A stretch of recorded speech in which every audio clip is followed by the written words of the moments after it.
Today we enter the world of Satie, and that would be ERIK Satie, who was a composer of a bit different nature compared to those around him. He was born in 1866, so it was during the Romantic period in the 19th century, and died in 1925, so bridging into the 20th century musical time. One of the most unique and probably unconventional musicians in some ways, not in totally, but certainly in some ways he was very eccentric as an individual. He's probably one of those musicians who in some ways he himself as an individual is just as interesting as the music he created.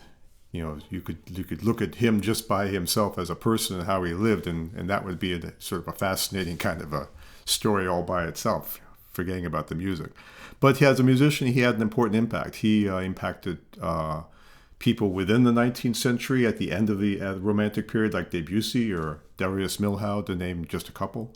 And then he impacted people in the 20th century. So Claude Debussy was a very good friend of his, lifelong friend of Satie. And he really had a lot of respect for him, as did a lot of musicians at the end of the 19th century, as people were sort of moving out of the Romantic period and sort of pushing against that and looking for something new, saw what he was doing as really unconventional in that time period compared to what those around him were doing. And he also had a real influence in the 20th century with the Dada movement and the Surrealist movements within the art world. So he really covers a lot of ground in some ways, and yet he was sort of a terribly not a musician. He was, in some ways, he was sort of like the anti-musician, which is sort of bizarre, but he sort of was in some ways. Like I said, very eccentric. He was associated with the Rosicrucian movement, if I've got that pronounced correctly, in the 19th century, sort of a still somewhat mysterious, mystical order, religious order. He ended up having a falling out with somebody within that, and then decided to start his own religion, and he did. And to this day, he is the only known member of that religion. So there you go. Very eccentric. He has other eccentricities. I think according to him, he only ate food that was white. No, not necessarily, for any particular reason, I suppose, other than something having to do with the color itself. You could go on. There's lots of eccentricities there. But like I said, he, as an individual, he sort of is interesting all by himself. Just, if you just look at how he lived and all. I think for me, the root of what distinguishes Satie is his sense of humor, as well as his almost a reflex reaction to, at the time, the late 19th century, at the time, to sort of the growing pomposity of Romantic era music and musicians, for that matter. And he really sort of rebelled against it almost by reflex. It was almost like a reflex reaction for him. And he had a sense of humor about it as well. Just the grandiose sentiment of that time period in the end of the 19th century, of the music being produced, and the sort of self-absorbed transcendence, if you want to put it that way, of the musicians and the music, but the musicians really. He really pushed against that. But like I said, Debussy really admired him, so he had a lot of admirers who also perhaps were trying to take a step back from what was going on.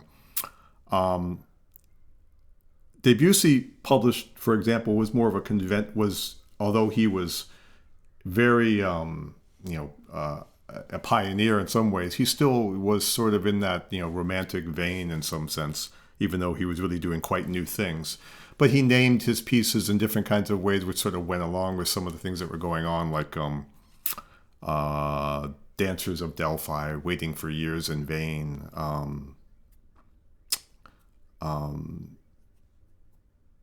The Eyes Are Opened by the Light, I think was one of them.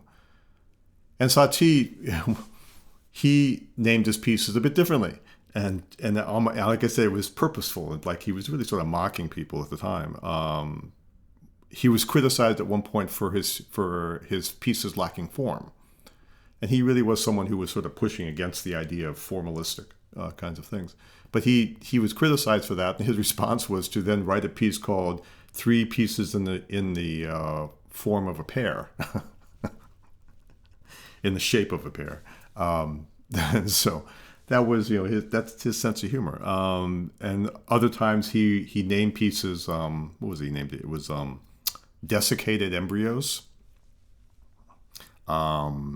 Genuine Flabby Preludes for a Dog, The March of the Staircase, for example. So these were interesting titles in and of themselves, but they were also really sort of mocking titles for the time period of the people around him. He was really sort of making fun of people in his own little way.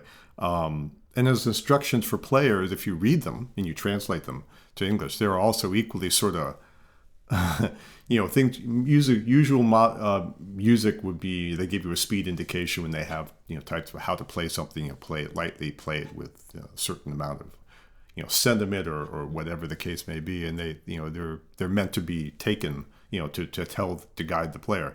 His were a bit different. So his were he would things like, he would say play something with astonishment, or play it light as an egg. Or in the case of the piece I'm going to play, he said, play it painfully slow. Not just slow, painfully slow. So that was this, again, his sort of like working against what was going on at the time. So what I'm going to play, I could go on with all that stuff, but what I'm going to play is one of his three, let me get if I can get the pronunciation right, three Gymnopédie, I think is how you're supposed to pronounce it, or at least it's somewhere in the ballpark. So these are really very famous pieces of his. And so this is the first one I'm going to play. There's three of them. I'll play the other two at some other time. But the first one I'll play, and these are really famous pieces, very often played, very often heard, even if you don't realize it. You've heard them a million times in a variety of contexts, movies and TV, dramas, etc. But just everywhere. They're just very popular pieces that resonate with people, and that's a whole different set of, whole different discussion about why, but they do. So I'm going to play, like I said, number one. And like I said, you've heard them everywhere. I just heard the one I'm going to play, at least a piece of it, in a skincare commercial. So they're everywhere. They really are very popular to be here as that background music at the very least. You'll hear these three pieces. I'll play the first one, but these three pieces you'll often hear them played at a variety of tempos. Some rather quick, some slow.